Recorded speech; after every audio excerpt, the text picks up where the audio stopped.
Kāti, kua pānui tia mai e te minita whakawhanake Māori e tama pōtaka, ngā kōpautanga hō e whitu ki ngā manatū Māori. E aro nui ana ki te whakarauoratanga o te reo, te tiriti o Waitangi me te ohanga Māori.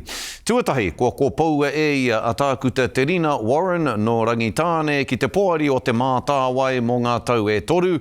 Tuarua ko Mahanga Pihama no Waikato me Taranaki ki te poari o te taurawhiri i te reo Māori mō ngā tau e toru. Kua whakapiki hia ke hoki a tākuta Tātere McLeod ki te tūranga o te heamana tuarua o taua poari.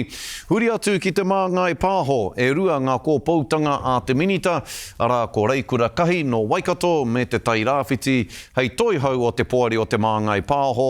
Rāwatahi ko Kingi Kiriona no Ngāti Kahungunu me Ngāti Ruanui, hei toihau tuarua.